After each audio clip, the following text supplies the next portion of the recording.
What's up, everybody? Good afternoon. Hope things are going well for you guys. And today, obviously, a little bit of a slower day because we're still kind of in the afterglow of the hiring of Clint Kubiak. And there really isn't that much that can happen at this point that's going to qualify as big news. Maybe we get an extension done on a player or two, but more than likely that's going to be a something that happens later down the line. We're not even in February yet.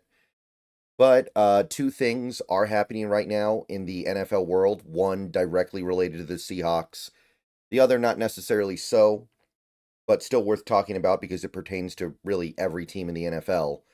So I'm going to go ahead and just speak a little bit about this because it is cool, even if it doesn't really affect us as fans of the team.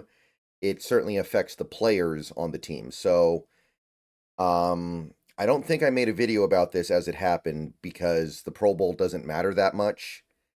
I've said it before, the all-pro teams matter. Pro Bowl team doesn't really. But it is worth noting that the Seahawks initially only had one Pro Bowler. Now they have three. Like every year, a bunch of players decide to sit out the Pro Bowl because they're not in the mood to go, because they have to go play in the Super Bowl for whatever reason. Maybe they're injured, so they decide not to go. And when that happens, you do have players step in to fill their spot. And the Seahawks, because of that, now have, instead of one player at the Pro Bowl, they have three. Devin Witherspoon was the guy who got in purely on the vote. Now he's joined by JSN and Leonard Williams. So three Seahawks at the Pro Bowl. Certainly the three that I would argue are the most deserving. Maybe I'd throw Charles Cross in there as well. But I know that his quality of play is a little bit polarizing right now. So that's a little bit more of that's a little bit more debatable, admittedly.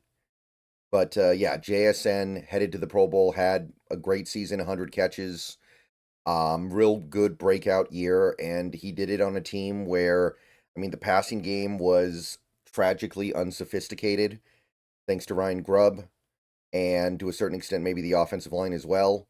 So he has blossomed into the player we were all hoping that he would be when we drafted him. And of course, Leonard Williams, who not only should he have made the Pro Bowl outright, should have been on the All Pro team, should have been first team All Pro, and should have at least made Defensive Player of the Year finalist.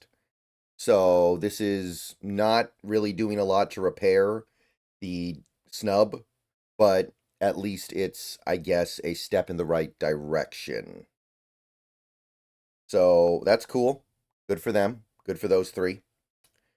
And also, another thing going on today and ongoing throughout the rest of this week is the Senior Bowl.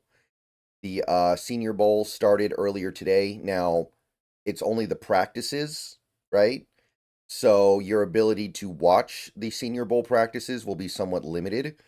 Certain places are putting clips up that you can watch.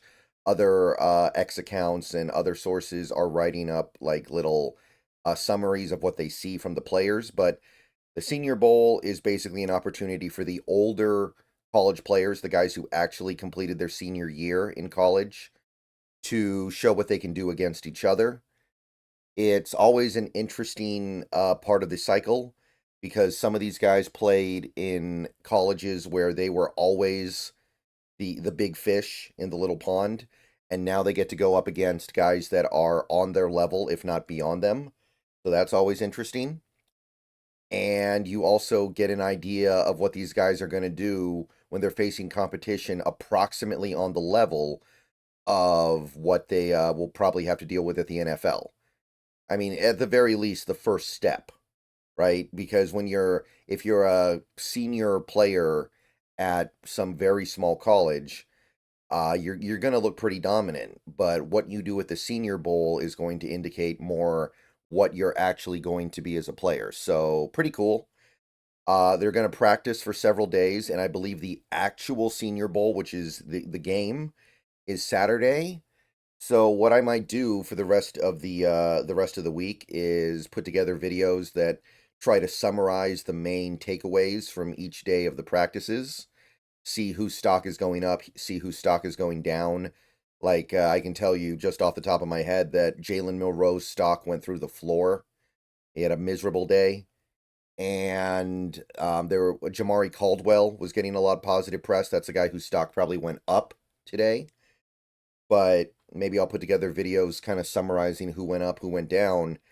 And I'm thinking about maybe doing like a stream watch along for the actual Senior Bowl on Saturday.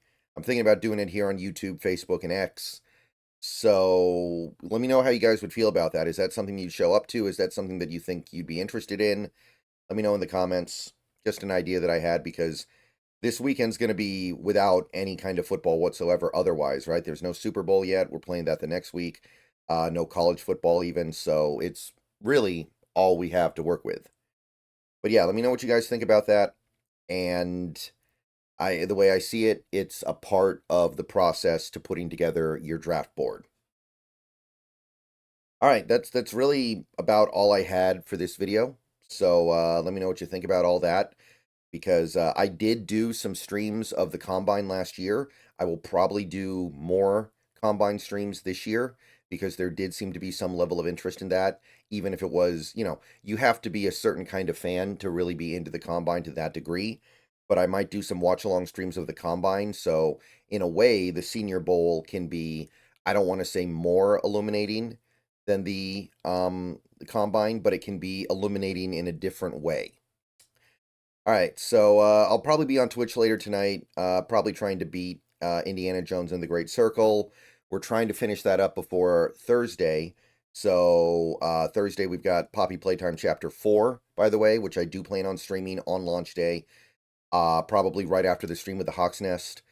Also, remember, tomorrow night I have my stream on Bleacher Report, so if you don't already, please download the Bleacher Report app, make an account, and follow me over there, or keep an eye out in the community tab for the link to the show whenever I set it up, whenever I post it up.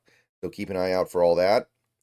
And yeah, that's what we're looking at for the next couple of days, just to let you guys know what's coming up. But I really want to push the Bleacher Report thing, because there is a little bit of